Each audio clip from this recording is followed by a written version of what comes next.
Nous avons le plaisir d'être en compagnie de Éric Moreau, directeur assurance affinitaire d'Aon et directeur de Chapka, une marque du groupe Aon. Bonjour Éric. Bonjour. Merci de votre présence dans le cadre de notre dispositif Ensemble, distribuons l'assurance affinitaire de demain. On est ravis de votre présence. On va évoquer bien sûr quelques sujets précis sur l'assurance affinitaire liée au voyage avec vous. Mais avant cela, quelques mots sur Aon ou sur Chapka et sur l'assurance affinitaire peut-être en général. Oui, alors Aon, c'est un grand courtier du marché, un grand courtier international qui est présent dans le monde entier. Ça fait partie des plus grandes entreprises dans le domaine. Chapka, c'était une petite entreprise qui a rejoint le groupe Aon il y a de nombreuses années, il y a 6-7 ans maintenant. C'est un département qui est spécialisé dans les assurances de voyage et de fil en aiguille, désormais le bras armé pour les assurances affinitaires auprès d'Aon. On va parler ensemble du voyage et bien sûr des assurances affinitaires liées au voyage. Alors aujourd'hui, un billet d'avion réservé en un clic, séjour organisé sur des apps digital nomades, voyage professionnel partout dans le monde. Le tourisme et les déplacements professionnels ont changé. L'assurance voyage, vous allez nous en parler également.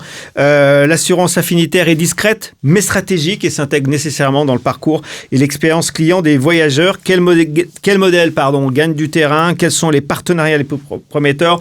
On va commencer, si vous le voulez, Éric, par les nouvelles attentes peut-être ou les nouveaux besoins des clients dans cet univers du voyage et des garanties affinitaires liées au voyage. Qu'est-ce que vous voyez? Alors, je vais prendre le contre-pied. D'abord, l'assurance dans le voyage, c'est pas nouveau.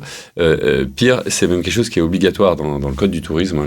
Les intermédiaires de voyage doivent proposer une assurance. Voilà. Donc l'assurance de voyage, ça existe depuis longtemps. C'est une assurance complexe, énormément de garanties. Ça couvre les frais médicaux, ça couvre retour anticipé, rapatriement, ça couvre les bagages, ça couvre le retard, une multitude de choses, l'annulation d'un séjour, etc. Très complexe. Voilà. Assez complexe à ce titre-là. Pour le particulier, c'est un dispositif assez sophistiqué. Il y a des limites de garantie, des franchises un peu partout, parfois difficiles à décoder. En revanche, il y a des choses assez nouvelles, très nouvelles pour certaines, et d'autres qu'on hérite d'autres nations qui avaient un peu d'avance. Par exemple, les frais médicaux aujourd'hui, dont l'inflation, on n'a pas besoin de le rappeler, est importante dans certains pays, les États-Unis, mais tous les pays où les hôpitaux plein d'autres, oui, plein d'autres. La Thaïlande, vous me citiez la dernière fois. Où les hôpitaux sont sous capitaux américains souvent, et donc malheureusement, ça coûte cher. Et du coup, les demandes des voyageurs ou les prises de conscience des assureurs viennent adapter les produits. Donc il n'est pas rare de voir des garanties qui couvrent des frais médicaux à 1 million d'euros. Et on se dit, mais qu'est-ce qui coûte 1 million d'euros? Oui, en France, non, il n'y a pas grand-chose qui coûte 1 million d'euros, même si on va à l'hôpital pour de nombreux jours. Ailleurs, oui. Donc ça, c'est une demande, c'est une tendance des quelques dernières années de voir apparaître des produits très forts. C'est une prise de conscience des voyageurs? Absolument, c'est une prise de conscience des voyageurs qui, quand bien même ils sont assurés, parce qu'aujourd'hui, qui n'a pas une carte bancaire dans laquelle il y a un minimum, même une carte bleue ordinaire, il y a un truc qui n'est pas top, mais finalement ça couvre. Il y a une garantie qui existe. Voilà, exactement. Mais les voyageurs vont dire, oula, je pars 2 semaines aux États-Unis, ça peut pas me suffire. C'est ça qui a changé. Voilà. Et ça a vraiment changé, exactement. Et alors il y a d'autres domaines. Hein. Les étudiants qui partent à l'étranger, eux, ils partent longtemps, donc la carte bancaire, c'est pas le sujet, ça couvre pas ces séjours-là, etc. Donc il y a tout un tas d'autres voyages qui nécessitent. Est-ce qu'il y a une anticipation des clients maintenant? Oui, bien sûr. Avant, on avait un sentiment qu'ils s'en apercevaient en arrivant dans le pays. Maintenant, est-ce qu'ils anticipent bien un peu? Bien sûr. Vous et moi, on a voyagé sans doute sans s'en soucier. On est partis, les uns, on a traversé l'Amérique du Sud, les autres à Katmandou, je sais pas quoi. On ne s'est jamais posé la question. Non, moi jamais. Non, jamais. Enfin, c'est pas mal pour l'alpinisme. Non. Donc très clairement, on s'en souciait pas. Les parents envoyaient leurs enfants. Moi, je faisais des études aux États-Unis. Je me demande même si mes parents s'étaient souciés de savoir ce qui se passerait si je tombais malade. Aujourd'hui, ce sont les parents et ce sont tout simplement les jeunes eux-mêmes quand ils partent sac à dos qui se posent la question. Voilà. Et les personnes plus mûres, ça reste de courte durée, comme je disais, qui partent dans une destination où ils subodorent que ça va coûter cher. Ils font la démarche. Ils ont l'air de comprendre ce type d'assurance, en fait, hein, les consommateurs, parce qu'ils regardent, ils cherchent un peu tout seuls. Oui, alors c'est une affirmation qui est vraie qui est vrai au-delà de l'assurance de voyage de manière générale. Ouais. Alors, autant, est-ce que les gens comprennent la prévoyance? Est-ce que les gens comprennent la responsabilité civile? Est-ce Je suis pas sûr. Ça, je suis pas certain. En revanche, sur les assurances plus courantes, et le domaine du voyage en est un, un client qui demande à son agence de voyage une assurance annulation, il sait de quoi il parle aujourd'hui. La plupart des gens sont... Et les jeunes sont cultivés, au même titre que les jeunes sont plus cultivés sur la finance, par exemple. Un jeune qui rentre en entreprise n'est pas totalement ingénu sur le placement de son épargne salariale. Je sais pas. C'est la même chose pour les assurances de voyage. C'est un domaine qui est de mieux en mieux compris. Une évolution donc des besoins, des attentes, une maturité des clients. Mais est-ce qu'il y a des innovations sur les assurances affinitaires liées au voyage ou des produits, des services émergents Alors, parce que c'est un domaine finalement assez ancien, les produits se sont perfectionnés, on a réfléchi à des garanties, les distributeurs, les agents de voyage, les tour opérateurs ont réfléchi. Il y a eu de l'innovation et malheureusement, alors ma réponse est un peu déceptive, il y a un certain nombre de produits paramétriques. Oui. Tenter de lancer l'assurance quand il fait pas beau temps, on me rembourse tout ou partie de mon séjour, etc. Force est de reconnaître que jusqu'à présent, ce sont des produits qui n'ont pas vraiment trouvé leur marché. C'est-à-dire que telle enseigne va lancer un truc et puis ça fait plouf parce que finalement, il y a peu de gens qui font la dépense ou qui voient la valeur du service qui est proposé face au prix. Donc en termes de garantie, il n'y a pas beaucoup d'innovation. Les garanties se renforcent énormément. Voilà, c'est peut-être ce sujet-là, peut-être lié à des éléments d'inflation. L'inflation. Vous l'évoquiez tout à l'heure. Voilà, donc des garanties qui deviennent vraiment beaucoup plus solides. Ou des risques extrêmes peut-être. Exactement. Les gens se posent des questions sur des trucs qu'on n'a pas forcément tous oubliés. Et qu'est-ce qui se passe s'il y a un volcan qui fait que je ne peux pas rentrer et que je dois rester X jours dans le pays? Les frais d'hôtel supplémentaires, c'est à ma charge. Aujourd'hui, c'est des choses qui sont fréquemment couvertes dans des garanties d'assurance de voyage. Ouais.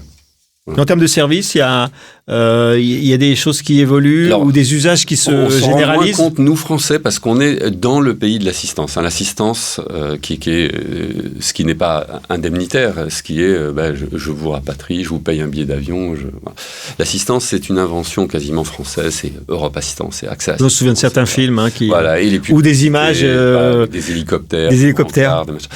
Donc, on est peut-être moins sensible, nous, Français, parce que c'est quelque chose qui existe chez nous. C'est un domaine qui est en constante évolution et ça coûte toujours plus cher parce qu'il y a toujours plus de services ajoutés. On ne les voit pas, ces services, ou on ignore qu'ils existent parfois, mais c'est... je me suis fait mal, j'ai été rapatrié. Dans le contrat, il y a une femme de ménage pendant X jours, X semaines chez moi. Tous ces services ajoutés, c'est du domaine de l'assistance. Les étrangers, notamment en Europe, l'apprécient peut-être plus parce qu'ils étaient moins familiers de ces services-là. Y compris sur des sujets liés à la téléconsultation, par exemple.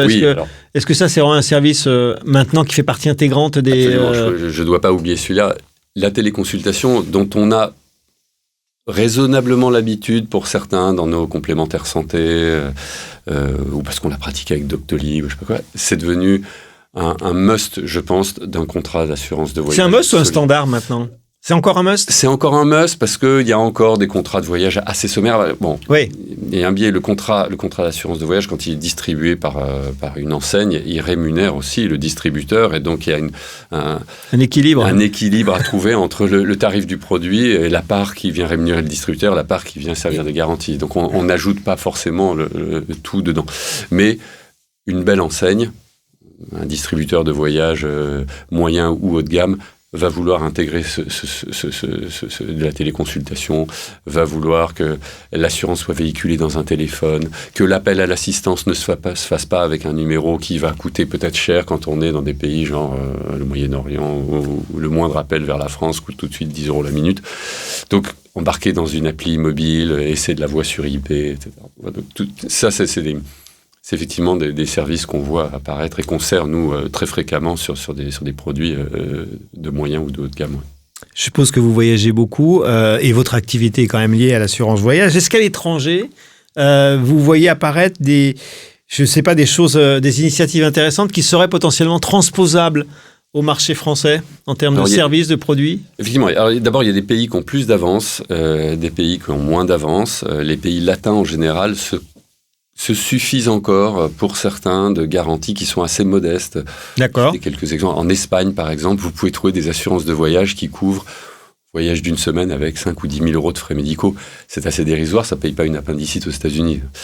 Donc voilà. Et il y a des pays qui sont plus en avance sur les modes de consommation. Plus en avance parce que, somme toute, le mieux, c'est de pas avoir à y penser. Si on est assuré à l'année pour tous les voyages qu'on engage, et un peu mieux que dans sa carte, où effectivement, parfois, les garanties des cartes, c'est assez modeste. Ouais. Il y a des pays, l'Allemagne, l'Angleterre, qui consomment beaucoup plus de garanties à l'année. On prend un contrat comme on prend un contrat pour sa voiture, son habitation, on a un contrat pour tous les voyages qu'on engage. Et en France, c'est pas développé? Ça commence. Ça commence. C'est pas encore très développé. Parce que peut-être il y a une grande tradition d'agences de voyage qui vendaient l'assurance avec le voyage. Donc on engage un voyage, quand bien même on l'organise soi-même, bah, tiens, on prend une assurance à cette occasion-là. Voilà. Après, il y a d'autres initiatives. Il y a des... Ouais, c'est un peu anecdotique, parce que ça fait partie un peu de ces tentatives qui ne fonctionnent pas forcément. Mais ou pas encore. Ou pas encore. Imaginez, vous avez votre téléphone portable. Quand vous déplacez, l'opérateur le sait. Vous êtes en roaming, vous êtes en dehors de... Donc je passe la frontière. Vous passez la frontière. Je vais en Suisse, par exemple. Eh ben, l'opérateur le sait, et pourquoi pas, si vous avez souscrit au service, clac, il déclenche une assurance à l'usage qui va fonctionner. Donc on a tenté ce genre de dispositif avec des très gros opérateurs internationaux.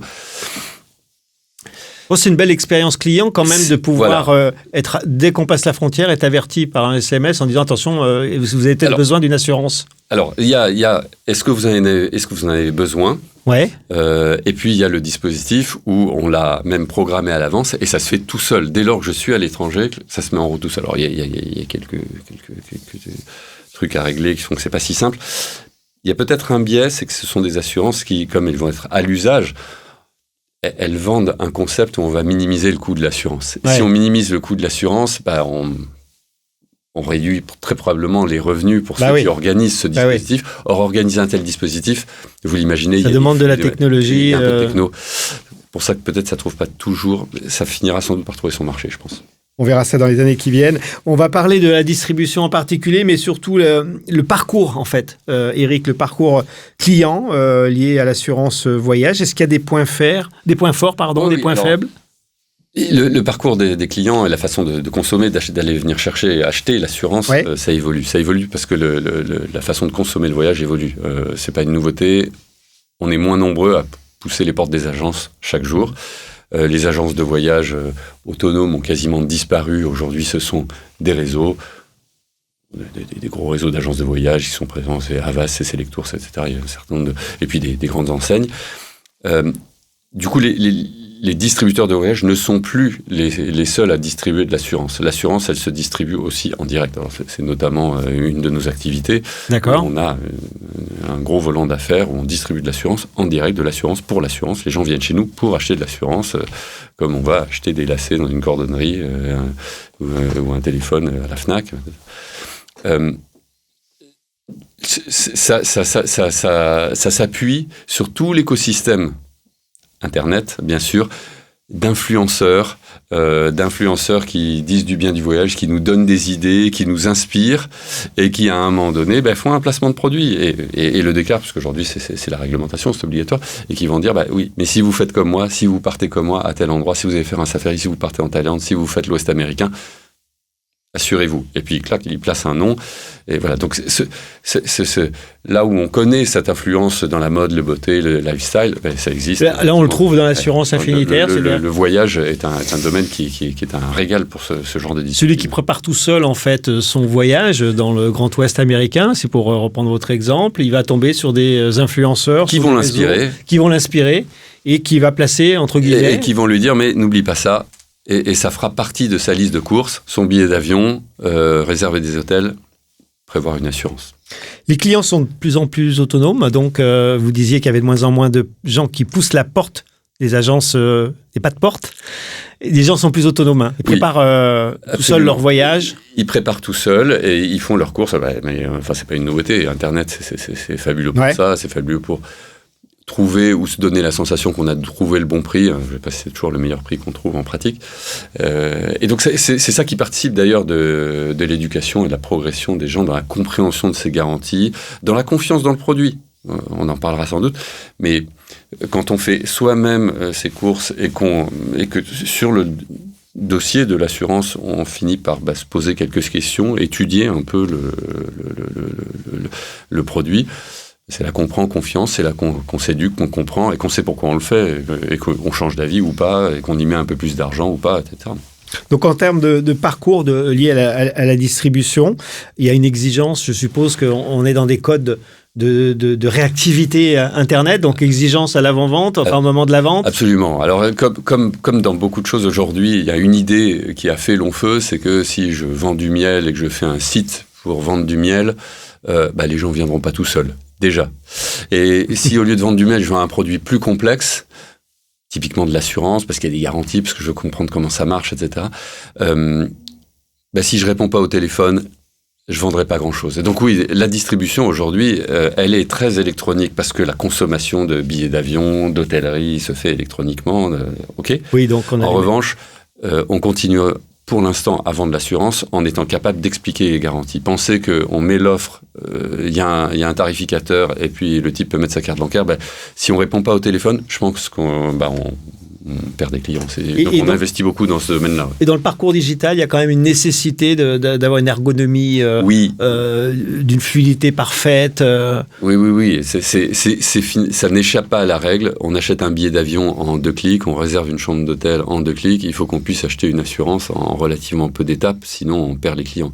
Alors c'est une de nos idées auxquelles on tient beaucoup et d'autres acteurs prennent le contre-pied, c'est qu'on estime que mettre des options, est-ce que vous voulez l'option sport ceci, est-ce que vous voulez renforcer la garantie cela, finalement on pose ça nuit au parcours. Trop de choix, tu le choix, c'est un truc à la con, mais ça reste assez vrai, je pense. On va parler de la technologie, on l'a déjà évoqué, mais l'aspect plutôt lié à l'intelligence artificielle, est-ce qu'elle a un rôle important dans l'assurance voyage ? Alors, dans l'assurance en général ? En général ? Oui. Alors, non, si vous parcourez aujourd'hui les courtiers, les assureurs, et vous cherchez les expériences qui fonctionnent, qui exploitent de l'intelligence artificielle de dernière génération, avec des chatbots, il y en a assez peu. En vrai, il y a quelques domaines qui marchent très bien. On va aller voir. Et puis, il y a quelques domaines émergents qui promettent de fonctionner très bien dans un délai relativement court. Ce qui fonctionne assez bien aujourd'hui, c'est la lutte contre la fraude. D'accord. La lutte contre la fraude, c'est la capacité de détecter qu'un document est douteux. De manière plus sophistiquée, la capacité de détecter qu'un ensemble de données qu'on a sur un sinistre, un souscripteur, le moment où il a fait son adhésion d'assurance, le moment où il a déclaré son sinistre, les pièces qu'il a données, dans quel ordre, etc. Toute cette statistique que l'intelligence artificielle s'est si bien compilée et lève un drapeau en disant là, il faut qu'il y ait un gestionnaire chevronné qui regarde parce qu'il y a un truc, ça sent le soufre. Donc ça fonctionne assez bien, ça fonctionne surtout bien sur des très gros volumes.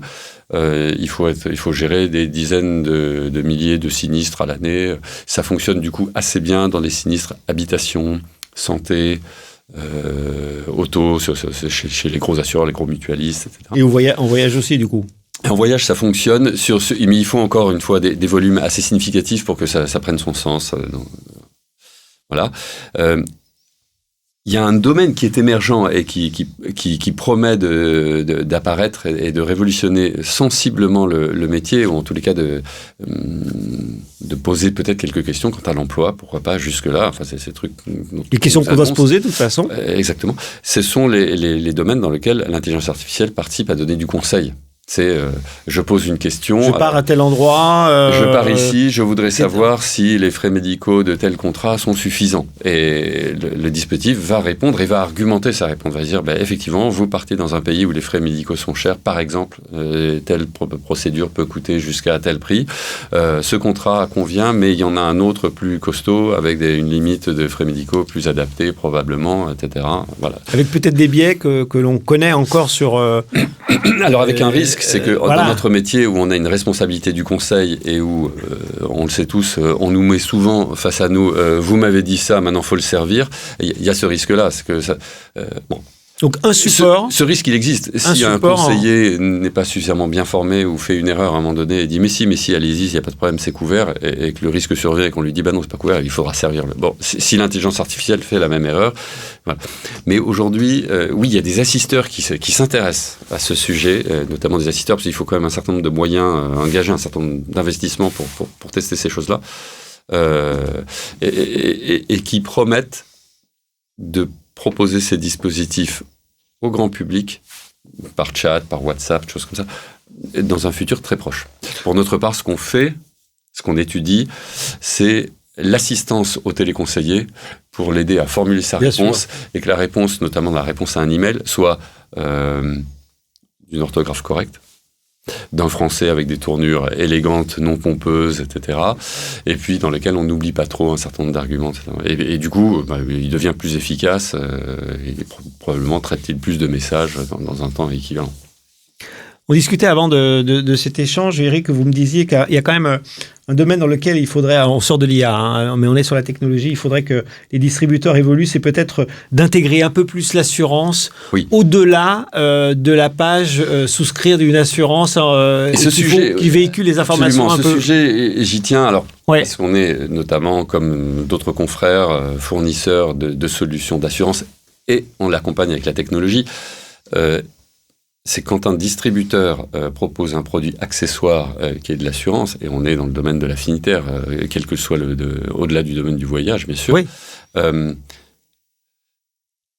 La bonne norme voudrait qu'on ne se contente pas d'avoir fait une performance, d'avoir vendu quelque chose et puis on s'en lave les mains derrière. Non, il faut que le client qui a souscrit via un distributeur puisse retrouver son dossier. Il est auprès d'un énergéticien, il a un contrat d'énergie, on lui a vendu une assurance qui couvre sa facturation, il faut qu'il puisse se rendre sur un site internet, constater qu'il a l'assurance, cliquer sur un bouton pour déclarer le sinistre et ne pas se poser la question. Mais parce que ça peut être un parcours... Ça peut être un parcours du combattant. Compliqué. Bon, alors... Pour certains, déclarer un sinistre pour sa carte bancaire, c'est compliqué. C'est compliqué parce que il retourne la carte bancaire, il appelle le numéro, et avec certaines cartes bancaires, aujourd'hui, quand on répond, on vous dit si c'est urgent, tapez 1, si c'est pour déclarer un sinistre, tapez 2, et quand on tape 2, on dit allez sur w. Et puis, alors, Madame Michu... Donc là, il y a un vrai facteur de progrès des distributeurs d'intégrer... Pour que le service d'assurance soit servi. Et qu'on ne se cache pas derrière son petit doigt. Voilà. Donc ça veut dire que c'est le distributeur, c'est le banquier, c'est une carte, c'est l'énergéticien, c'est l'agence de voyage. C'est une agence de voyage. Oui, il faut aller au-delà du clic de souscription. Qui voilà, dans son espace client, ne se contente pas de mettre le voucher de voyage, mais aussi comment faire pour mettre en œuvre l'assurance. Pour terminer cet échange, Eric, on va évoquer l'image de l'assurance affinitaire. Alors, certains disent, vous nous direz votre avis, qu'il y a peut-être un déficit d'image pour l'assurance affinitaire au sens large. Moi, j'aimerais avoir votre avis peut-être sur ce point-là, mais surtout sur les offres affinitaires liées au voyage. C'est pas la même chose? Oui, alors, d'abord parce que le voyage bénéficie d'un régime particulier, comme je le disais en introduction, c'est que pour un intermédiaire de voyage, c'est obligatoire. Oui, ça change la donne. Vous n'êtes pas obligé de l'apprendre, bien sûr. Ça change la donne, et surtout, ça a habitué le particulier au fait que le législateur s'est soucié de ce que, quand on s'engage dans un voyage, on s'engage dans des risques qu'on ne mesure pas forcément, parce qu'on se dit, les plages, etc. Oui, mais on peut avoir un pépin, puis il n'y a pas la sécu, il n'y a pas, le médecin, il ne parle pas français, etc. Voilà. Donc l'image de l'assurance de voyage, elle est plutôt bonne pour ça. Elle est bonne parce que... Il y a capital confiance aussi, peut-être, non ? Il y a l'histoire de la France, peut-être. Parce que la France a plutôt pavé, a fait, avec ses grands assisteurs, a fait une réputation qui voilà. Bon, il reste les mêmes problématiques que pour les marronniers, la téléphonie mobile, je sais pas quoi, c'est de se dire, est-ce que les assureurs, ils sont jamais là au bon moment ? Oui, bon. Non, l'assurance de voyage, si on se casse la jambe, si on tombe malade, si on fait une indigestion, il n'y a pas à chercher, ils sont là. Effectivement, l'assurance annulation, si on dit finalement j'ai plus envie de voyager parce que j'avais oublié, c'était l'anniversaire de ma petite nièce, ça n'a pas marché. Et là on va dire l'assurance voyage, elle ne fonctionne jamais. Oui, non, on a tous compris pourquoi. Une bonne image que ça soit... Donc, plutôt une bonne image, et d'autant meilleur qu'aujourd'hui les jeunes qui voyagent de plus en plus, alors pour les loisirs ou pour leurs études, viennent la chercher. Parce que quand on part faire des études aux États-Unis aujourd'hui, c'est les universités qui disent vous venez pas si vous n'avez pas une assurance. Donc les jeunes s'y intéressent, se cultivent et prennent confiance. Quand on se cultive, on prend confiance. Quand on comprend, en général, on a plutôt confiance. Donc une bonne image de l'assurance affinitaire et je suppose de vos marques E.ON, Chapka, spécialisées entre autres sur ces risques. En conclusion, Éric, qu'est-ce qu'on pourrait dire peut-être sur l'avenir de la distribution de l'assurance affinitaire ou d'un point de vue général pour conclure cet échange ? Alors, bien sûr, c'est subjectif. Il y a un grand avenir, j'espère. Enfin, sinon, on n'a plus rien à faire. Ces assurances affinitaires, dans beaucoup de domaines, doivent s'appuyer sur ce que sont les nouvelles façons de consommer. Ça ne veut pas dire qu'on ne va faire que vendre des assurances sur TikTok. Mais nier le fait que les consommateurs, bien au-delà du voyage, sur l'automobile, sur les biens technologiques, que les consommateurs s'inspirent sur les réseaux sociaux, sur ce qu'on dit ce que dit un type qui fait des reviews sur YouTube, sur un blogueur spécialiste de telle destination. C'est raté quelque chose. Aujourd'hui, la transformation, elle passe par plein d'entreprises, plein d'industries l'ont compris. Les cosmétiques aujourd'hui communiquent sur les réseaux sociaux et pas parce que les frasques des influenceuses mode et beauté sont intéressantes. Parce que c'est un levier marketing qui marche très bien à des coûts qui concurrencent des médias plus traditionnels. Donc c'est un des messages que vous voulez délivrer, clairement, sur le voyage en tout cas, et même sur tout ce qui est lifestyle un peu. Absolument. Il faut être... Et encore une fois, je le répète, bien au-delà du domaine qui est le mien. Mon domaine déborde très souvent sur de la billetterie, et de l'extension de garantie, et de la location de voitures, et tous les domaines ne se déclinent pas de la même façon avec les youtubeurs, les tiktokers, les instagrammeurs.